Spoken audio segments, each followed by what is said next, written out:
अंधेरे में जब सब सो चुके थे, एक आदमी अपने कमरे के कोने में बैठा था। उसकी आंखों से लगातार आंसू बह रहे थे। उसने सिर झुका लिया था और धीरे से कहा, प्रभु, क्या तू सच में सुन रहा है? वह बोला, मैं हर दिन तुझसे बात करता हूं, तेरे सामने रोता हूं, पर लगता है जैसे तू मौन है। वह चुप रहा। सिर्फ आंसुओं की बूंदें जमीन पर गिरने की आवाज आ रही थी। और तभी एक गहरी शांति में भीतर से एक सवाल उठा, क्या तेरे आंसू किसी काम के हैं? क्या तुम्हें पता है, तुम्हारे आंसू सिर्फ दर्द की निशानी नहीं होते। हर आंसू परमेश्वर के सामने एक भाषा है जिसे वो बिना शब्दों के भी समझ लेता है। बाइबल कहती है, भजन संहिता 56:8, हे परमेश्वर, तूने मेरे भटकने की गिनती रखी है। मेरे आंसू अपनी कुप्पी में रख ले। क्या वे तेरी पुस्तक में नहीं लिखे गए? क्या अद्भुत वचन है ना, तेरी कुप्पी में रख ले। इसका अर्थ है कि परमेश्वर कोई भी आंसू जमीन पर नहीं गिरने देता। वो हर आंसू को जैसे एक कीमती मोती की तरह संभालता है। कभी सोचा है क्यों परमेश्वर आंसू गिनता है? क्या उसे हमारी तकलीफें गिनने की जरूरत है? वो तो सर्वज्ञानी है, उसे सब पता है। फिर क्यों वो आंसुओं की गिनती रखता है? क्योंकि आंसू विश्वास की आवाज है। जब हम शब्द नहीं ढूंढ पाते तो हमारी आत्मा आंसुओं के जरिए बोलती है, और परमेश्वर उस भाषा को सबसे अच्छी तरह समझता है। कभी तुमने किसी को रोते देखा है जो बोल नहीं पा रहा, बस चुप है, लेकिन दिल टूट कर बोल रहा है? ऐसे आंसू धरती पर नहीं रुकते, वो सीधे स्वर्ग तक पहुंचते हैं। बाइबल में एक जगह लिखा है, रोमियो 8:26, हम नहीं जानते कि हमें क्या प्रार्थना करनी चाहिए, परंतु आत्मा स्वयं हमारे लिए ऐसी आहें भरती है जो शब्दों में नहीं कही जा सकती। यानी जब हम रोते हैं तो आत्मा स्वयं हमारे लिए प्रार्थना कर रही होती है। कहानी में लौटते हैं। वह आदमी अब भी चुप था। उसके सामने बाइबल खुली थी। वह कह रहा था, प्रभु, अगर तू मुझे देख रहा है तो कुछ तो बोल। तभी उसकी आंख एक वचन पर जा टिकती है, यशायाह 38:5, मैंने तेरी प्रार्थना सुनी है, तेरे आंसू देखे हैं। उसने पढ़ा और रो पड़ा, क्योंकि उसे लगा परमेश्वर ने उसके दर्द को देखा है। वह जान गया, शायद जवाब अभी नहीं आया, पर उसकी प्रार्थना सुनी जा चुकी है। क्या तुम्हारे जीवन में भी ऐसा समय आया है जब तुमने कहा हो, प्रभु अब और नहीं, पर फिर भी आंसू बहते रहे? वो आंसू जो किसी को दिखाई नहीं देते, परमेश्वर उन्हें एक एक करके गिनता है। उसके पास तुम्हारे आंसुओं की गिनती है। उसकी पुस्तक में तुम्हारा नाम है, क्योंकि हर आंसू तुम्हारे विश्वास की गवाही है। कभी कभी हम सोचते हैं, अगर परमेश्वर हमें प्यार करता है तो हमें रुलाता क्यों है? पर याद रखो, आंसू सजा नहीं होते। आंसू आत्मा की सफाई का तरीका है। जब तुम रोते हो तो तुम्हारी आत्मा भीतर से पवित्र होती है। यीशु ने भी कहा था, मत्ती 5:4, धन्य हैं वे जो शोक करते हैं, क्योंकि वे शांति पाएंगे। सोचो जरा, जिसे दुनिया कमजोरी समझती है, रोना यीशु उसी को आशीर्वाद कहता है। पर एक बात याद रखना, जब तुम अकेले में रोते हो तो तुम अकेले नहीं होते, क्योंकि वही परमेश्वर जो स्वर्ग का राजा है, वो तेरे पास झुककर तेरे आंसू देखता है। वो कहता है, मैं यहां हूं। कभी कभी वो जवाब नहीं देता, क्योंकि वो चाहता है कि तू उसके प्रेम को महसूस करे, ना कि सिर्फ उसके शब्दों को सुने। वह आदमी धीरे धीरे शांति में बैठ गया। उसने महसूस किया कि कमरे में अब अंधेरा नहीं था, बल्कि जैसे एक मधुर रोशनी उसके चारों ओर फैली थी।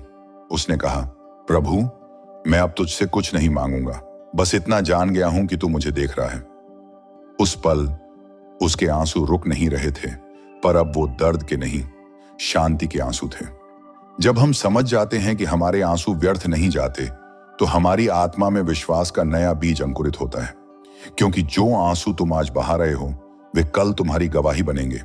स्वर्ग में उनकी गिनती हो रही है। हर बूंद का एक अर्थ है। लेकिन अब एक प्रश्न उठता है, परमेश्वर सिर्फ आंसू गिनता है या उनका कुछ करता भी है?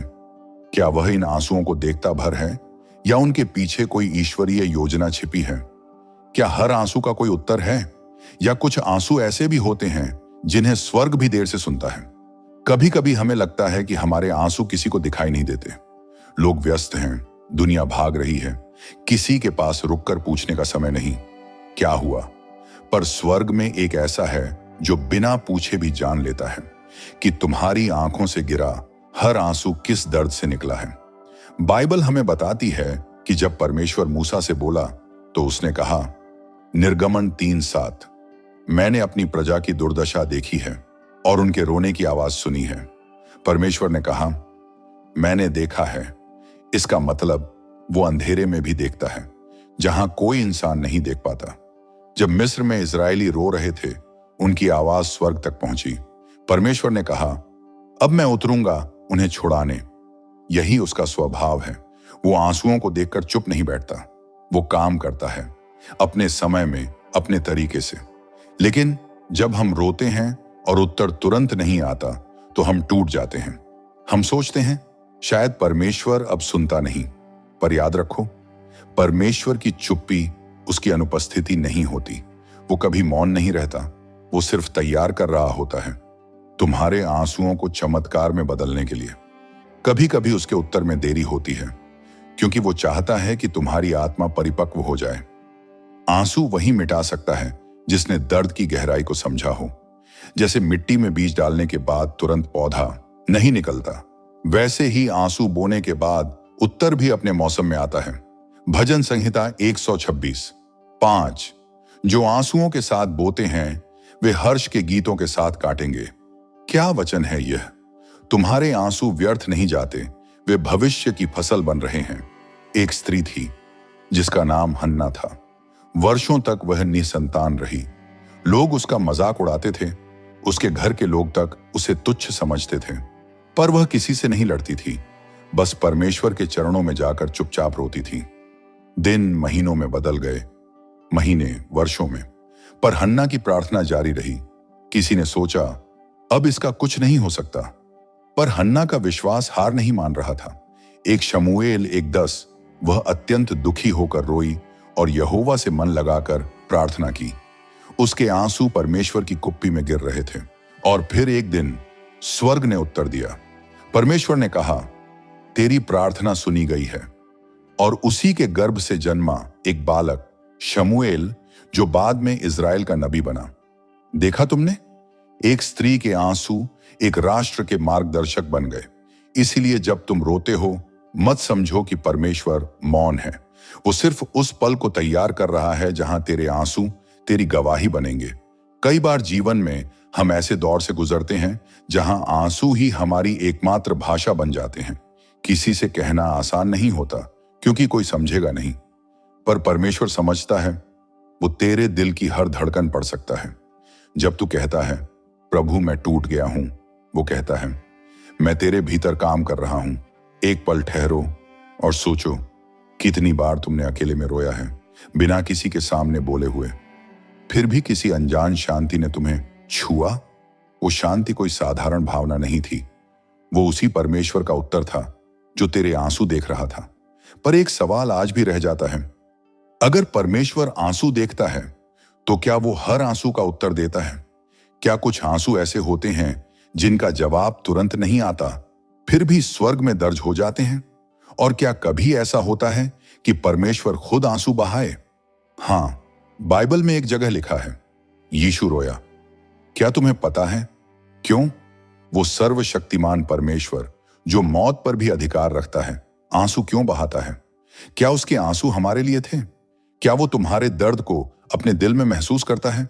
यही सच्चाई, यही रहस्य हम अगले भाग में जानेंगे, जहां हम देखेंगे कैसे स्वर्ग ने आंसुओं का जवाब दिया और कैसे परमेश्वर ने कहा, मैंने तेरी प्रार्थना सुनी है, तेरे आंसू देखे हैं। तो अगर आज तुम आंसू बहा रहे हो, डरना मत, क्योंकि तुम्हारा हर आंसू स्वर्ग की पुस्तक में दर्ज हो चुका है।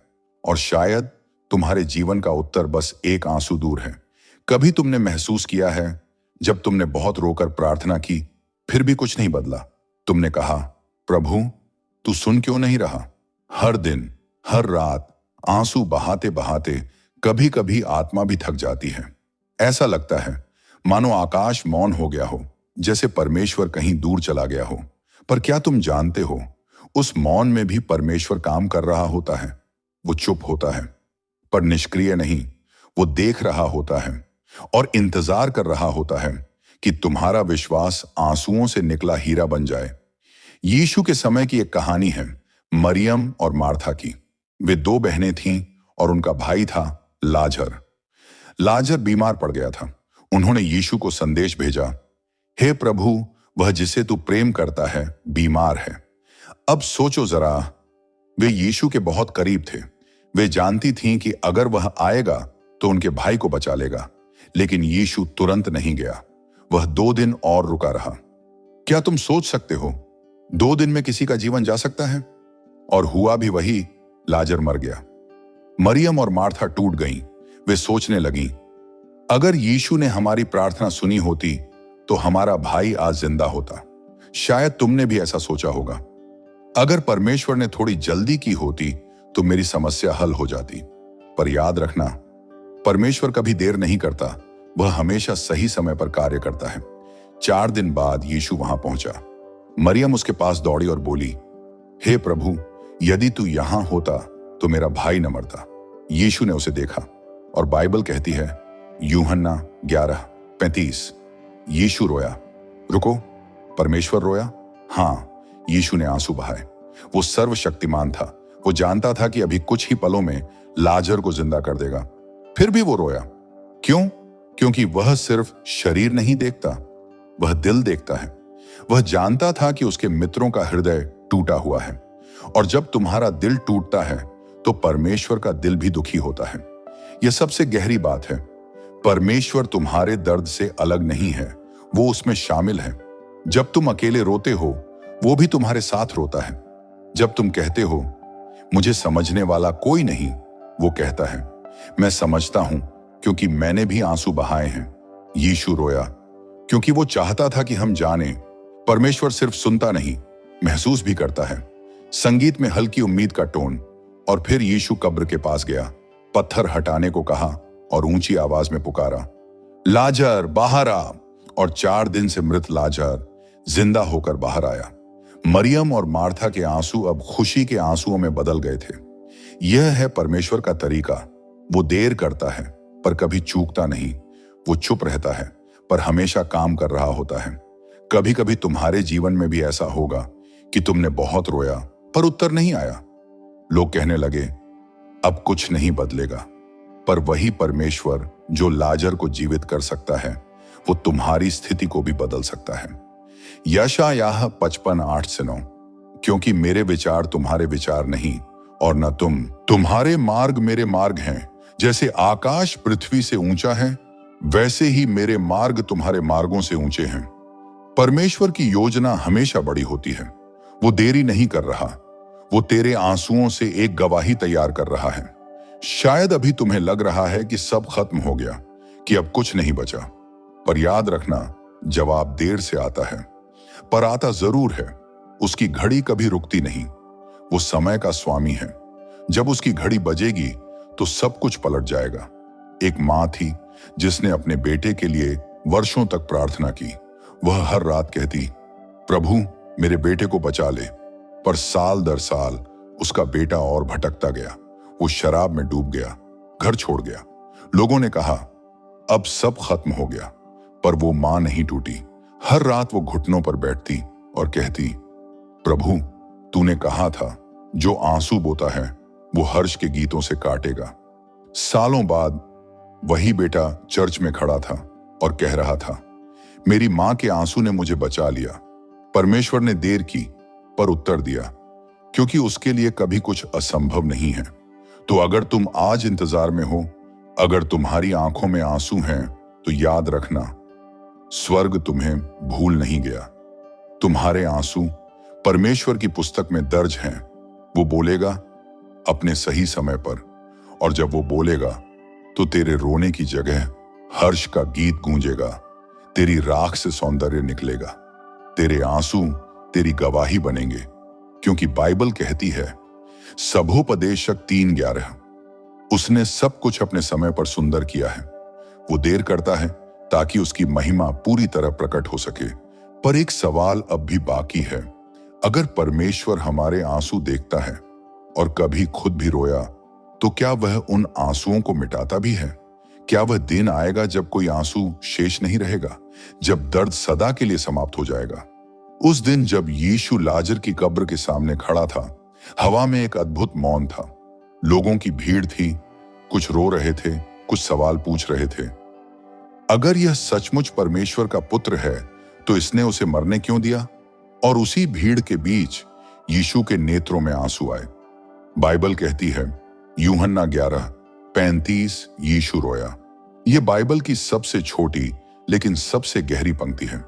कभी सोचा है, जो स्वर्ग और पृथ्वी का रचयिता है, जो समुद्र को सीमा देता है, जो सूरज को आदेश देता है कि वह उगे, वही परमेश्वर क्यों रोया? वो रोया क्योंकि उसने हमारे दर्द को महसूस किया।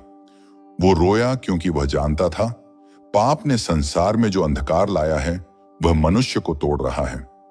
यीशु ने वो रोना नहीं रोया जो निराशा से आता है। वो रोना था दया का, प्रेम का और समझ का। जब उसने मरियम और मार्था को रोते देखा, तो उसका हृदय कांप उठा। वो बोला नहीं, बस रोया, क्योंकि कभी कभी प्रेम शब्दों से नहीं, आंसुओं से बोलता है। और उसी क्षण यीशु ने दिखाया कि परमेश्वर दूर नहीं है, वह हमारे आंसुओं में उपस्थित है। क्या तुम जानते हो, जब तुम रोते हो, वह देखता है। जब तुम्हारा दिल टूटता है, वह वहीं खड़ा होता है, शांत पर संवेदनशील। भजन संहिता 56:8 कहती है, तेरे आंसुओं को तूने अपनी सुराही में रख लिया है, क्या वे तेरी पुस्तक में लिखे नहीं गए? यानी स्वर्ग में एक स्मृति पात्र है, जहां तेरे हर आंसू को परमेश्वर संभालता है। कोई भी आंसू व्यर्थ नहीं जाता। यीशु के आंसू केवल करुणा नहीं थे, वो एक घोषणा थे। घोषणा यह कि अब से तुम्हारा दुख अकेला नहीं रहेगा। उसने अपने आंसुओं से यह संसार धोया और अपने लहू से उसे नया जीवन दिया। जब उसने क्रूस पर कहा, हे पिता, इन्हें क्षमा कर, क्योंकि ये नहीं जानते कि क्या कर रहे हैं, तब उसके चेहरे पर खून और आंसू दोनों बहे। वो वही क्षण था जब परमेश्वर ने संसार के पाप के लिए रोया। थोड़ा ठहराव, गहरी आवाज। क्रूस पर उसका हर आंसू, हर बूंद मानवता के हर दर्द का उत्तर थी। जब कीलें उसके हाथों में गड़ी और परमेश्वर उनकी आंखों से सब आंसू पोंछ डालेगा, फिर मृत्यु न रहेगी, न शोक, न रोना, न पीड़ा होगी। क्या यह तुम्हें याद दिलाता है कि वह न केवल आंसू गिनता है, बल्कि एक दिन उन्हें सदा के लिए मिटा भी देगा? सोचो, वह दिन कैसा होगा जब कोई रोना नहीं रहेगा, कोई दर्द नहीं, कोई डर नहीं। वहां केवल प्रेम होगा और वो परमेश्वर स्वयं हमारे पास होगा। वो कहेगा, देखो, सब कुछ नया कर दिया गया है। वही यीशु जो आज तेरे आंसू देखता है, वही तुझे एक दिन अपनी बाहों में लेकर कहेगा, अब और मत रो। यीशु के आंसू सिर्फ इतिहास का हिस्सा नहीं है, वे आज भी जीवित हैं। जब कोई माँ अपने बेटे के लिए रोती है, वो उसके साथ रोता है। जब कोई विश्वास खो देता है, वो उसके पास खड़ा रहता है। जब कोई टूट जाता है, वो उसी टूटे दिल में नया जीवन भरता है, क्योंकि वह वही परमेश्वर है जिसने रोना सीखा, ताकि हमें सिखा सके कि आंसू अंत नहीं है, वे शुरुआत हैं एक नए जीवन की। शायद आज तुम ये सुन रहे हो और तुम्हारे दिल में एक टीस है, कोई पुराना घाव, कोई अधूरी प्रार्थना। पर मैं चाहता हूं तुम यह जानो, वो आंसू जो तुमने चुपचाप बहाए, स्वर्ग ने उन्हें देखा है। उसने उन्हें अपने हृदय में संजो लिया है। वो कह रहा है, मेरे समय पर मैं तुझे उत्तर दूंगा। भजन संहिता 34:18, यहोवा टूटे हुए मनवालों के निकट रहता है और पिसे हुओं का उद्धार करता है। पर क्या तुम जानते हो, जब यीशु ने रोया तो स्वर्ग भी मौन हो गया।